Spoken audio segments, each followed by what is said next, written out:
Yes, us. Welcome to the Kefi Life podcast. My name is Kiki Vale, and I'll be your guide to creating a life of Ola Kala, all is well. Together, we'll get back to the basics, and we'll explore fresh new ways to flourish in mind, body, and soul the Greek way. You can look forward to interviews, stories, essential self-care strategies, recipes, and actionable takeaway Ola Kala moments. This is going to be so much fun. Let's get going. Πάμε!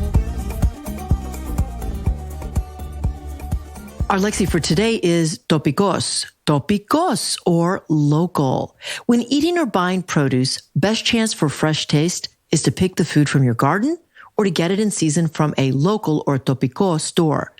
Topiko means it's grown and provided from a close destination, foregoing the long transit delivery and the risk of older produce. Topikos, support the people who go the extra mile to give you tasty and garden fresh.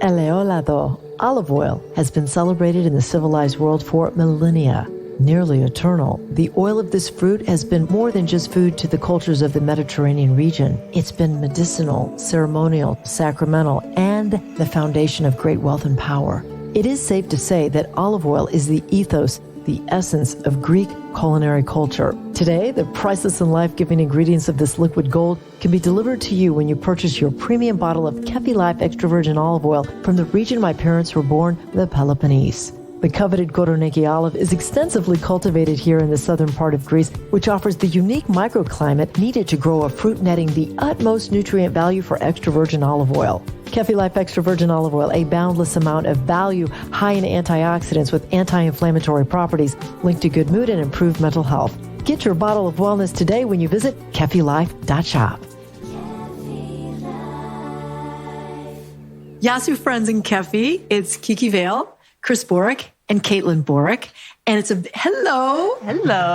It's a very exciting day for us here at Spira Farms in Lamont, Illinois, as we present the first ever inaugural video episode of Kefi Life. And Kefi Life is so excited, honored, and proud to partner with Spira Farms because we're like-minded. So you're bringing nutrition in the form of microgreens. I'm bringing nutrition in the form of olive oil. Perfect synergy here. We've been bringing this podcast, Kefi Life, to you, the listener, for 2 years. We're starting now to chart in places like Romania, Mexico, Australia, Sweden, Italy, Greece, USA, and they all fluctuate, but we're at a top 3% global ranking. Very thankful. And it's because of people like you who listen and learn. And today we'd like to venture into the video aspect of it. So what better place than to start this than Spira Farms? Look at this gorgeous radish. Is that right? Yes, it's a rainbow radish. It's a rainbow radish. I stand corrected. So we met a while back, but I want the followers to know what microgreens are. Let's start at the beginning, Chris. You're actually an IT guy by trade, but now you are an expert in farming, and you're growing microgreens with Caitlyn. Let's talk about microgreens, and for the folks that don't know what they are, what are they? Sure. Microgreens are kind of just baby versions of the plants. Some people call them sprouts, but they're actually a little bit older than sprouts. Sprouts grow for like 2 to 3 days in like jars. But these are actually grown on soil, under light, very traditional compared to sprouts. There's kind of 3 major reasons why you would want to eat plants at this point in their life. One, they're way easier. You can put broccoli in a sandwich, which is kind of strange for many. But that broccoli is also up to 40 times more nutritious than the adult broccoli.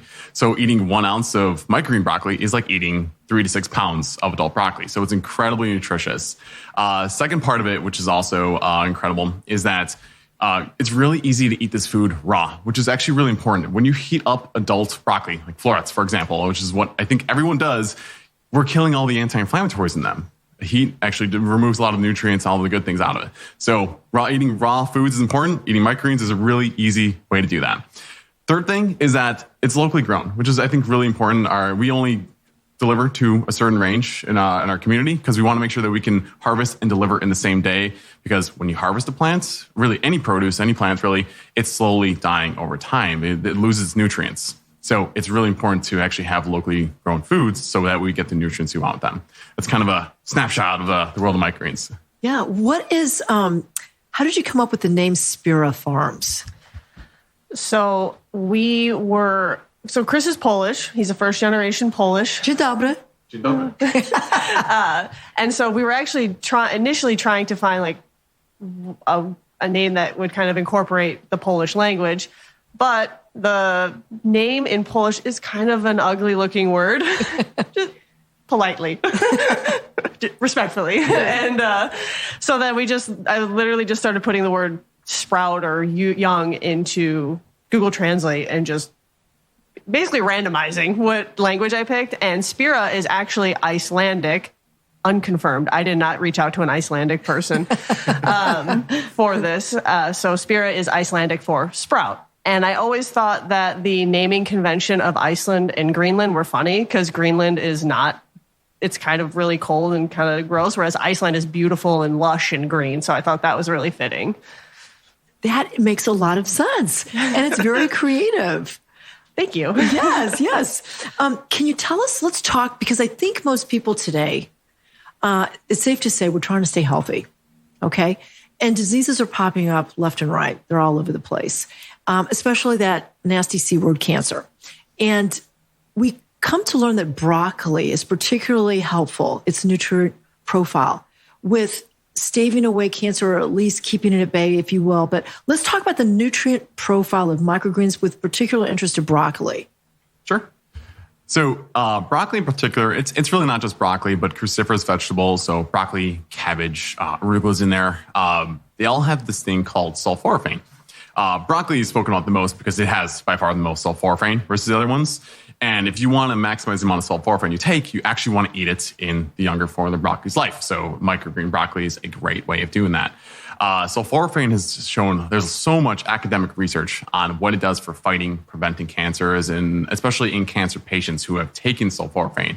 They've seen there's been research on a variety of different cancers where it reduced the doubling rate of a tumor's growth. So like how long it takes for a tumor to double in size by significant amounts for those who were taking sulforaphane versus those who weren't. And there's loads. There's a huge backlog of research that we can get into on that topic in particular.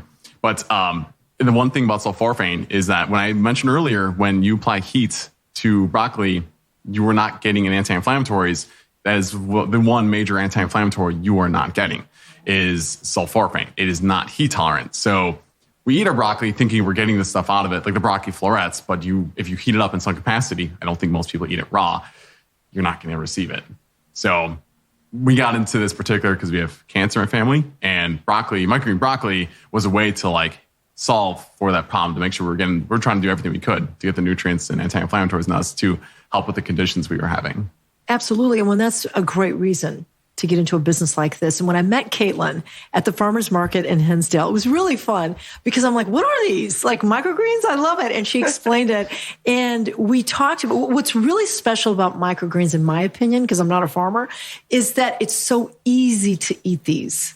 It is just so easy to eat them. You can just put a little bit on a salad, or not on a salad, but like pizza or a salmon or something like that. And you're getting nutrients. So, this right here, I want to talk to you about how many microgreens you are growing here at Spira Farms. By the way, we're Spira Farms in Lamont, but you don't have to live in Lamont to get microgreens because you have a subscription series. Yes, we do. And you are in many stores. Yes, and we're in stores throughout Naperville. We are in a couple stores in Hinsdale, the fruit market out there, and Kramer Foods, which I know are kind of like staples out in Hinsdale, yes, which is pretty cool. And then Angelo Caputo's in Orland Park, in Naperville, Casey Foods in Naperville. What am I missing? Standard Market as well in Downers Grove. Oh, outstanding. Yeah. And every time I go to let's say, for example, the fruit store or Kramer's, they're sold out. So it's very popular. Yeah. Yeah. They're always sold out. I'm like, where are my microgreens? But I think that is a big selling point besides the nutrient profile, is that it's super easy because everybody complains about being in a hurry. So right now we're looking at spicy radish or rainbow radish. Yeah. So it is spicy, but this one in particular is a Rambo radish. And it's our purple variety, very popular amongst our chefs. Seriously, and they use it for the flavor profile? Some do. Ultimately, a lot of, at least in our experience with dealing with chefs, they use it as kind of a visual component to the dish. And this is obviously probably one of our most visually appealing microgreens. It's beautiful and it's very full. What's next to it? Next to it is kale. And this particular version or variety of kale is called Blue Vates Curled, which is an interesting name, I guess. Okay, so do like the different varieties of kale or radish or any type of green have different nutrient profiles? They do, but I think you'll see a lot of the variety variation is minimal. Unless, do you have anything you want to add to that? Yeah, it's not a huge difference from one to another, but there's definitely some differences. So when you mentioned our subscription service, we typically focus on providing Daikon microgreen radish to the community rather than Rambo, because it actually does, it's a fully green radish plant, which means it has more chlorophyll. Chlorophyll is an anti-inflammatory. And just as an example of that, Rambo radish has less chlorophyll because of the purple within it. But there's a variety of different vitamins and minerals that Daikon will have over the Rambo. So we grow this one because it just looks cool, to be honest with you. But then if you're maximizing on nutrients, we try to provide direct to consumer, like specifically the ones that are like, this is the healthiest one. At least research has shown. Very helpful and also very marketable. So how many greens do you have growing currently at Spira Farms? We grow over 20 varieties. And I count the two different radishes as two different ones. But we grow everything from, we grow broccoli, kale, red acre cabbage, just to name a few of my favorites right off the cuff there. And then sunflower is like another really interesting one. You can actually eat sunflowers. It's delicious. It's kind of meaty. Yes. Yeah, it is. There's also some other cool ones that we are experimenting with, like cantaloupe is also really, really interesting one. It's a microgreen. It's a small little plant, but it tastes like a melon, which is really, really interesting and cool. I would love to like put it in like a mixed drink or something because it's got that fruity flavor to it. And then you can also eat like carrots. Microgreen carrot tastes just like carrot, and onion tastes just like onion, but it's in this very different form factor than what we traditionally get. So it's a lot of, you can be very creative with how you make food. As you mentioned, you can put them in like broccoli and sandwiches, a very basic one. It's just really different and fun. Let's open everybody's mind to the possibilities of microgreens. You think of a microgreen as like, oh, just a salad. Not true. We can use these on pizza. We can use it in a sandwich. We can use it where else? Yogurt? Yeah, I mean, we have definitely put sunflower microgreens on top of our yogurt. We also put broccoli in smoothies, and a lot of broccoli in the smoothie. Like, this man next to me has filled up my blender, broken it, and with broccoli. Broccoli actually is, it's a tie between broccoli and spinach. Those are the two superpower foods, broccoli and spinach. So yeah, it's crazy. Like, you wouldn't think about broccoli as being a superfood, but it is. Yeah, it truly is. And this is an easy way to prepare it. And by the way, when I met Caitlin, I was so excited because I'm like, okay, so how do I eat these, Caitlin? She goes, all right, do you like salads? Yeah, I love salads. Okay, so which one should I get? She goes, well, you can do something called stacking. And stacking is when you take a variety of the greens for different flavors. And I think you told me to start with sunflower. Yeah, because you were intending to make a full salad out of microgreens, which is very hard. And so that's something that when we started, like, we were literally just putting like broccoli into a huge bowl for a salad. And then like, okay, this is just broccoli. What do we do?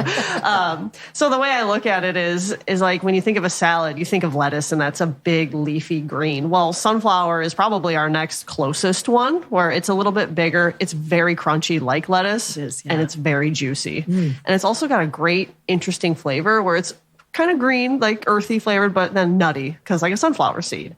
And then what else did I tell you? I told you then from there. We did put radish in it. We did. I did. Yeah. I do remember that. And then we also did, I remember we got to hit our nutrition. So we had to put broccoli in there. That is a must have. Yeah. And then what did we did? We topped it off with like a flavor. So you know what? You really like cilantro. Cilantro and arugula. Arugula, yes. Arugula. Yeah. Arugula. Yeah. I love arugula. Yeah. It's cilantro. I love cilantro. Yeah, so that's how I looked at it. I was like, we want to make sure that we kind of keep the components of what a traditional salad would look like, but instead of lettuce, we were just doing microgreens. And then that way you're getting all of that nutrition. And a microgreen salad is jam-packed with nutrition. But I also wanted to make sure you had flavors too. Which I did. And what's nice about the varieties of microgreens you've chosen is that like broccoli, yes, you hit the anti-inflammatories, so the anti-cancerous stuff. It's sunflower, you're getting protein out of that. There's just like so many different attributes. Every single plant is good at something unique and different. Like cilantro, amazing for pulling heavy metals out of your body. Beet for antioxidants. So it's kind of like, people always ask the question, like, what's the most nutritious? I'm like, what are you trying to accomplish? You want anti-inflammatories, you want protein. It's a little bit different for like what your goals are. But yeah, you can throw it all in one salad and you've got it all. You're addressing every type of like ailment or like problem, but inflammation is big. Like inflammation is like the devil of all diseases, I think. Chris, your background is in data analytics. Yes. Now, you did mention earlier why you got into eating broccoli. I don't know if it was because also of the microgreens, because there was a family member that was ill. But like, how do you switch from data analytics to this type of farming?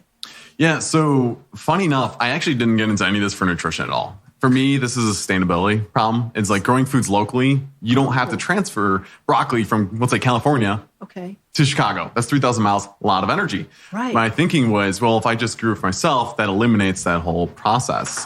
And as I continued and learned more about microgreens, we got into nutrition and so on.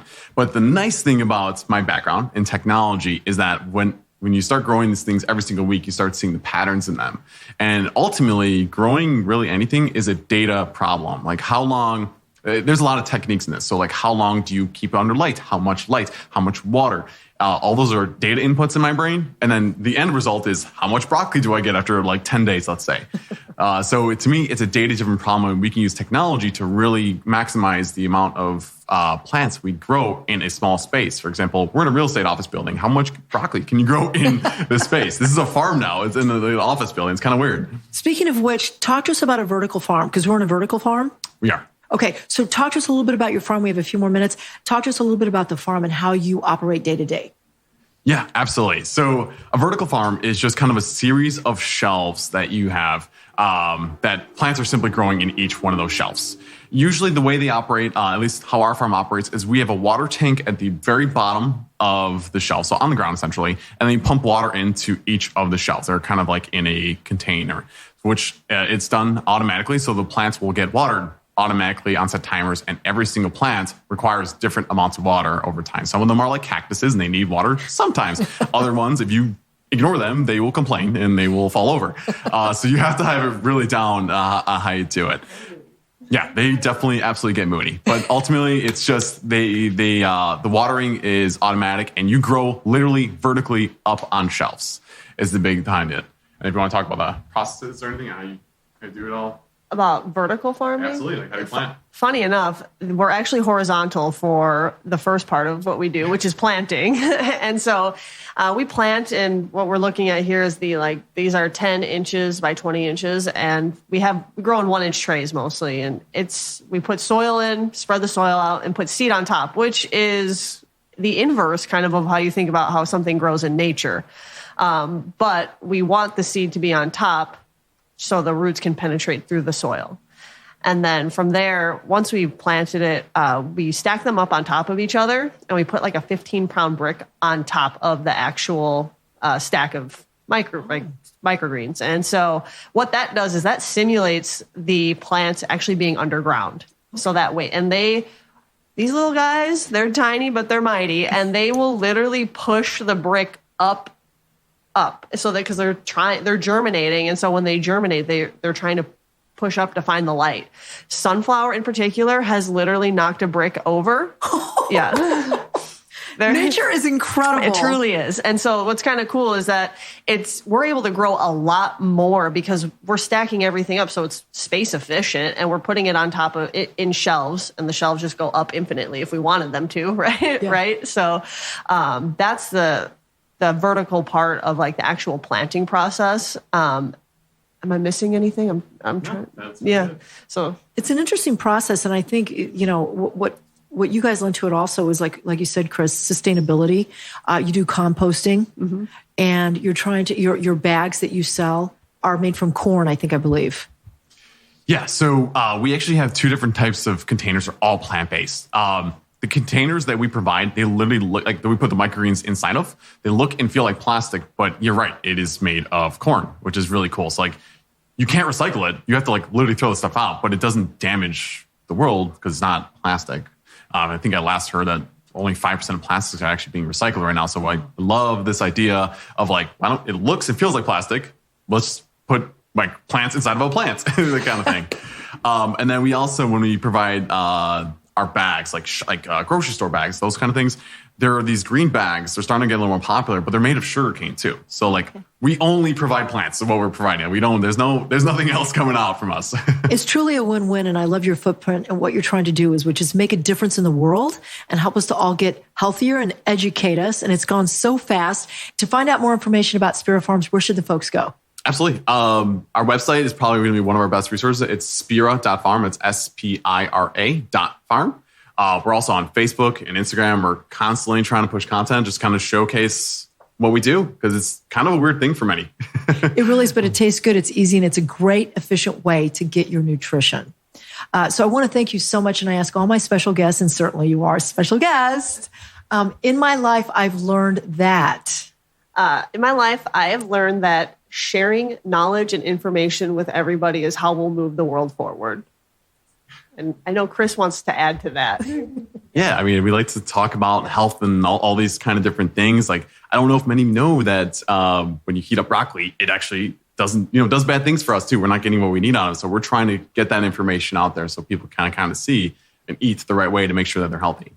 Well, it's been such a pleasure. I thank you so much for your time today. And I'm really excited to bring every video episode from Spira Farms in Lamont, Illinois, and let's eat green. Stay right there. Up next, your weekly takeaway to keep it all as well. Hola Kala. This Hola Kala moment brought to you by the law offices of Liston and Centillus. Ranked number 1 by the leading lawyers network since 2010, taking care of all your real estate needs. If you're of the opinion that Hippocrates was accurate when he said, "Let medicine be thy food and food be thy medicine," then I'll take it a step further in adding, it's wise to let us live to prevent disease. What exactly does this mean? It means that the foods you eat and the drinks you drink should be selections which support your well-being. Following the 80-20 rule makes it easy and worth it to fuel with a diet which is good for you. 80% of the time, you're eating this way with conscious decisions to eat the rainbow, drink the water, etc. Then 20% of the time, you indulge in all your favorites, which may not enhance your health or be good for you or add any nutritional value, but hey, you got your treat. Get Hola Kala, all is well, when you live to prevent disease. Kiki Vale is the founder of Kefi Life. She is passionate about whole person wellness and living a fulfilled life. Her Kefi Life podcast is created to simply and naturally help you harmonize the mind, body, and soul the Greek way. Visit KefiLife.com and check out Kiki Vale on LinkedIn and on Twitter. Join us again next time for more positive energy and inspiration on Kefi Life.